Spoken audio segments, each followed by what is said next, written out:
Welcome to Suman TV. Simple cauliflower masala చేసుకుందామండి. క్యాలీఫ్లవర్లు ఇప్పుడు ఈ రోజుల్లో హైదరాబాద్ లాంటి చోట చాలా బాగా వస్తాయి. ఏ ఊళ్ళల్లో అయినా కనపడతాయండి. ఇప్పుడు విజయవాడ రోడ్లలో కనిపిస్తాయి. మొన్న అనంతపురం వైపు వెళ్తే అక్కడ కూడా బాగా విరివిగా కనిపించాయి. ఎక్కడున్నా ఒకటే. మనం దీంతో బోల్డ్ రకాలు చేసుకున్నాం. సింపుల్ ఫ్రై చేసుకోవచ్చు, ఇగురు చేసుకోవచ్చు, మసాలాదార్ కర్రీ చేసుకుంటే అన్నంలోకి, జీరా రైస్లోకి, రొట్టెల్లోకి, పూరీల్లోకి కూడా చాలా బాగుంటుంది. ఆర్గానిక్ పద్ధతిలో మీ చర్మాన్ని తెల్లగా మార్చుకోవాలనుకుంటున్నారా? సంప్రదించండి డాక్టర్ మాధవిని. సింపుల్గా ఈజీగా చేసుకుందాము. మసాలాలు కూడా వేయించి హడావిడి ఏం చెయ్యం మనం. ఈజీగా అయిపోతుంది.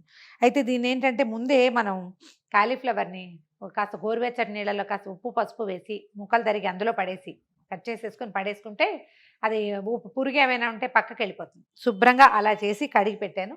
స్టవ్ మీద ఒక గిన్నెడు నీళ్ళు పెట్టా. కొంచెం పసుపు వేద్దాం. అందులో ఒక చిటికెడు పసుపు వేసి ఈ కాలీఫ్లవర్ని వేడి నీళ్ళల్లో వేసేద్దాం.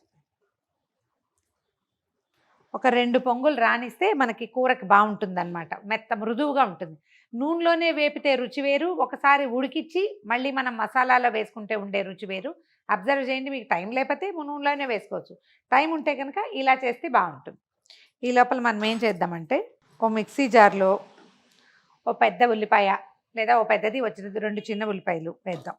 తర్వాత ఈ ఉల్లిపాయలతో పాటుగా ఒక 6 లేదా 8 జీడిపప్పులు వేసుకుంటే బాగుంటుంది. వీటిని మెత్తగా గ్రైండ్ చేసేద్దాము. ఇందులోకి మనం టమాటా కూడా వేసి గ్రైండ్ చేసుకోవాలి.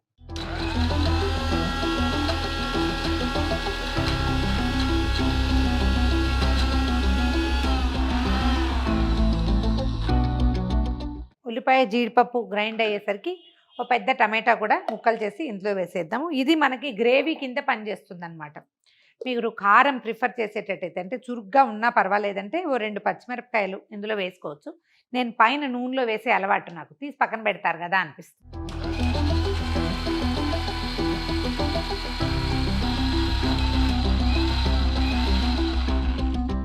ముక్కలు ఉడికిపోయినాయండి. స్టవ్ ఆపేసాను.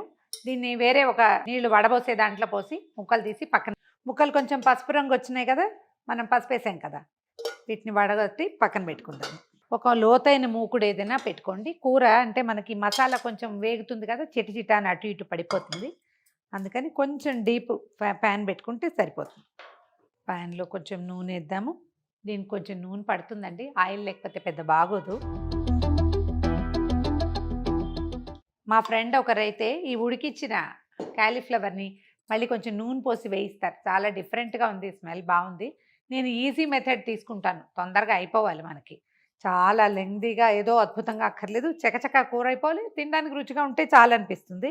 ఒకవేళ లెంగ్దీ ప్రాసెస్ అయినా పర్వాలేదు వేయిస్తాను అంటే ముందు ఈ ముక్కల్ని వేయించి పక్కన పెట్టుకోండి మీ శక్తిని బట్టి. నేనైతే చేయట్లేదు అది.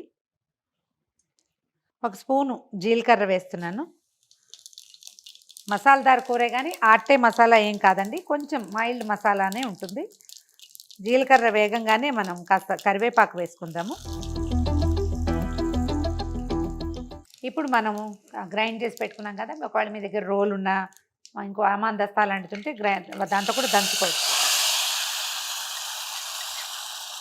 ఈ మసాలాని ఇందులో వేసేద్దాం. అది మెల్లిగా నూనెలో వేగే లోపల మనం ఇందులో వేయాల్సిన ఒక్కొక్క పదార్థాన్ని వేసేద్దాం. మనం పచ్చి మసాలా వేసాం కదా, కొంచెం టైం పడుతుంది. ఒక స్పూన్ కొద్దిగా ఒక చిటికెడు పసుపు, ఎక్కువ అక్కర్లేదు. నూనెలో వేయలేదు కానీ ఇది పచ్చిదే కాబట్టి కొద్దిగా అల్లం వెల్లుల్లి పేస్ట్ ఇందులోనే వేసేద్దాము. ఒక స్పూను ధనియాల పొడి, ఈ కూరకి ఇంచుమించుగా సరిపడగా కారము, కొద్దిగా గరం మసాలా పొడి ఉంటే అది కూడా. దీన్ని మొత్తం వేయించేసేద్దాం. ముద్ద వేగాక కూడా వేసుకోవచ్చండి. ముందు వెనకగా వేయచ్చు. ఇది పచ్చిగా ఉండగానే వేయాలన్న నియమం లేదు. అవన్నీ డ్రైవే కదా, తర్వాత కూడా వేసుకోవచ్చు. పని అయిపోతుందని ముందు వేస్తున్నాను అంతే. ఒక 3-4 పచ్చిమిరపకాయలు కూడా ఇందులో వేసుకోవచ్చు మనం తినగలిగే కారాన్ని బట్టి. మంచి వాసన వస్తుందండి. ఈ నూనె కూడా బయటకు వచ్చేసే టైంలో ఉప్పు వేసేద్దాం ఇందులో. ఈ ఉప్పు తడి తగిలేసరికల్లా మళ్ళీ ఇంకా కొంచెం పలుచబడుతుంది. సరిపడా సాల్ట్ వేసి ఈ ముద్దని కొంచెం వేగనిస్తే సరిపోతుంది. ఆయిల్ కనిపిస్తుంది చూడండి మనకి. మనం వేసే నూనె మళ్ళీ మనకు కనపడాలన్నమాట. నూనెంతా పైకి వచ్చేసే టైంకి అది అడుగంటడానికి మొదలు పెడతానంటుంది. అలాంటప్పుడు ఈ క్యాలీఫ్లవర్ ముక్కలు ఉడకబెట్టి పక్కన పెట్టుకున్నాం కదా, అవి ఇందులో వేసేది.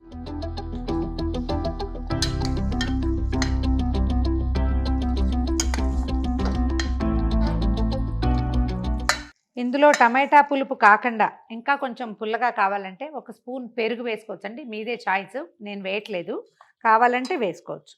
సన్నటి మంట మీద మూత పెడదాము. ఒకవేళ డ్రైగా ఉంది, ముక్క మగ్గదు మసాలాలు అనిపిస్తే కొద్దిగా నీళ్లు చల్లచ్చు, పొయ్యొద్దు, నీళ్లు చల్లితే సరిపోతుంది. మన కూర మగ్గిపోయిందండి. అకేషనల్గా మధ్య మధ్యలో ఒకసారి కదిపి దాని మొహం చూడటమే కానీ అంతకంటే మనం ఏం చేయక్కర్లా. ఆయిల్ బయటికి వదిలిపెట్టేస్తుంది, తీసేసేయచ్చు. కొంచెం ఫ్రెష్ కొత్తిమీర వేసుకుని పొయ్యి మీద ఉండగానే వేయటం అలవాటు చేసుకోండి. అప్పుడు కొత్తిమీరలో ఏదైనా చిన్న పన్న శిలీంధ్రాలు అలాంటివి రకరకాలు ఏమైనా ఉంటే అవి కుక్ అయిపోతాయి గోల లేకుండా. కడుగుతాం కానీ ఏమిటో ఒక అనుమానంగానే ఉంటుంది. కూర రెడీ అయిపోయిందండి. స్టవ్ ఆపేసి వేరే దాంట్లో పెట్టుకుందాము. కొంచెం గ్రేవీ తోటి చాలా బాగుంటుందండి. సన్నటి ముక్క, చిన్న ముక్కలు తరుక్కుంటే 1 మినిట్లో అయిపోతుంది కూర, ఒకవేళ చిన్న ముక్క తరిగితే. మీ చాయిస్ అదైతే. ఒకవేళ చాలామందికి ఏంటంటే పెద్ద పెద్ద కాలీఫ్లవర్స్ ఇట్లా కోడిగా, అంటే ఏమనాలి దాన్ని, కోళ్ళుగా మొత్తం బంచెస్గా ఉంటే ఇష్టపడతారు. బంచ్ ఇష్టం ఉన్న వాళ్ళు బంచ్ తోటి చేసుకోవటం, లేదంటే చిన్న ముక్కలు తరిగి చేసేసుకోవచ్చు. అదైతే ఇంకా 2 నిమిషాల్లో అయిపోతుంది, ఎక్కువ సమయం పట్టకుండా. గుమగుమలాడే కాలీఫ్లవర్ మసాలా ట్రై చేసి చూడండి. ఇది అన్నంలోకి, రొట్టెల్లోకి, మన ఏదైనా మనం జీరా రైస్ లాంటివి సింపుల్వి చేసుకుంటాం, వాటిలలో కూడా చాలా బాగుంటుందండి. ట్రై చేసి చూడండి. ఈ వీడియో కనుక మీకు నచ్చినట్లయితే లైక్ చేయండి, షేర్ చేయండి. మరిన్ని ఇంట్రెస్టింగ్ వీడియోల కోసం సుమన్ టీవీకి సబ్స్క్రైబ్ చేసుకోండి.